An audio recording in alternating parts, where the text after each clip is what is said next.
कौन है? Mister Wali Jahangir, that's it. पहले उनकी माँ की और फिर उन बच्चों की। मेरे टूर्नामेंट के बारे में घर पे सबको कैसे पता चला?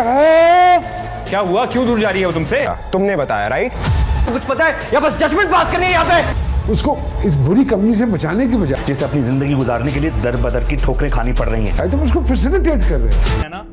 तो फिर तुम्हारी फैमिली 4 टुकड़ों में क्यों बटी हुई है? ये समीर सुलेमान है, वली जहांगीर नहीं है। खोया क्या पाया जिंदगी में? माया भी तुम्हारी दुश्मन है? हाँ, दुनिया में अगर एक इंसान मैटर करता, सेल्फिश आदमी हो तुम, सेल्फ ऑब्जर्व। मेरे और माया के बीच में, मेरे और मेरे अब्बा के बीच में क्या है? आप सारी जिंदगी माफी तलाफी करते ही गुजर गई। तुम्हारी अपनी औलादे तुम्हारी शक्ल तक देखना गवारा नहीं कर रही। जिंदगी बेटा तुम्हें एक आईना दिखा रही है ना, तो वो hello everyone, welcome back to my YouTube channel. तो नाजरीन, ड्रामा सीरियल परवरिश की आने वाली एपिसोड 33 तो बहुत ही तल्ख और आईना दिखाने वाली होगी। इस एपिसोड में खानदानी झगड़े और रिश्तों की हकीकत खुलकर सामने आएगी और किरदारों को अपनी गलतियों का सामना करना पड़ेगा। ये एपिसोड देखने वालों के दिल पर गहरा असर छोड़ देगी। सबसे बड़ा और दिल दुखाने वाला मसला यही होगा कि जहांगीर का खानदान 4 टुकड़ों में बढ़ जाएगा और उसकी औलादें उससे बात तक नहीं करेंगी। सुलेमान का उसे ये हकीकत याद दिलाना कि तुम्हारी अपनी औलादें तुम्हारी शक्ल तक देखना गवारा नहीं कर रही, ये जहांगीर की मुकम्मल बेबसी और नाकामी को दिखाएगा। ये देखकर नाज़रीन को भी दुख होगा और वो सोचेंगे कि जहांगीर की अपनी गलतियां कितनी बड़ी होंगी।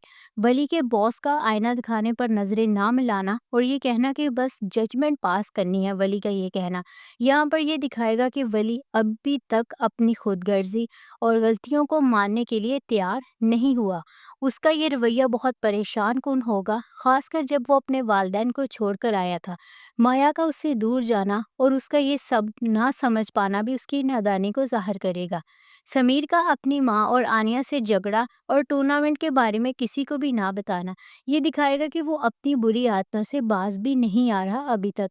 उस पर सुलेमान का उसे मज़ीद सहूलत फराहम करना और ये कहना कि ये समीर सुलेमान है, वली जहांगीर नहीं, ये दिखाएगा कि सुलेमान समीर को मज़ीद बिगाड़ने का बायस बनेगा, जो कि बहुत गलत होगा।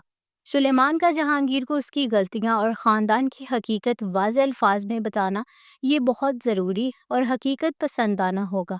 ये एक वेकअप कॉल है जो कि जहांगीर को शायद अपनी हालत का एहसास दिलाए। वली के बॉस का उसे आईना दिखाना और ये कहना कि तुम माँ बाप को छोड़ कर आए थे ना, जो अब सब तुम्हारे दुश्मन है, तो अब क्या हो गया, माया भी तुम्हारी दुश्मन है क्या? ये बहुत ही गहरी और सच्ची बात होगी। ये वली को अपनी खुदगर्जी और रिश्तों में बेपरवाही के नतायज दिखाएगी। माया का वली से झगड़ा करना और ये कहना कि दुनिया में बस एक इंसान है जो कि मैटर करता है और वो है अब वली जहांगीर, दैट्स इट। ये दिखाएगा कि माया अब वली की खुदगर्जी को पहचान चुकी होगी और उसे कबूल नहीं करेगी। ये उनके रिश्ते में एक बड़ा मोड़ होगा।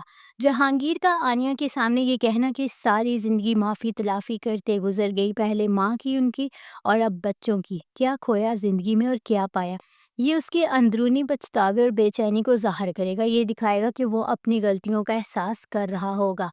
तो नाजरीन, ये एपिसोड रिश्तों की तल्ख हकीकतों, खुदगर्जी के नतायज और किरदारों के अंदरूनी कशमकश से भरी हुई होगी। जहांगीर और वली दोनों को अपनी अपनी गलतियों का एहसास करना पड़ेगा और रिश्तों की ये उलझनें मज़ीद पेचीदा हो जाएंगी। सुलेमान का किरदार यहाँ सच बोलकर कहानी में गहराई पैदा करेगा। ये एपिसोड नाजरीन को ये सोचने पर मजबूर करेगी कि क्या वली और जहांगीर अपनी गलतियों को सुधार पाएंगे और क्या उनके टूटे हुए रिश्ते दोबारा जुड़ सकेंगे। तो नाजरीन, आप क्या कहते हैं इस बारे में? क्या सुलेमान की बातों का जहांगीर पर वाकई असर होगा? क्या वली के बॉस की बातें उसे बदल पाएंगी और क्या माया वाकई वली से दूर हो जाएगी? कमेंट सेक्शन में हमें अपनी राय ज़रूर दें।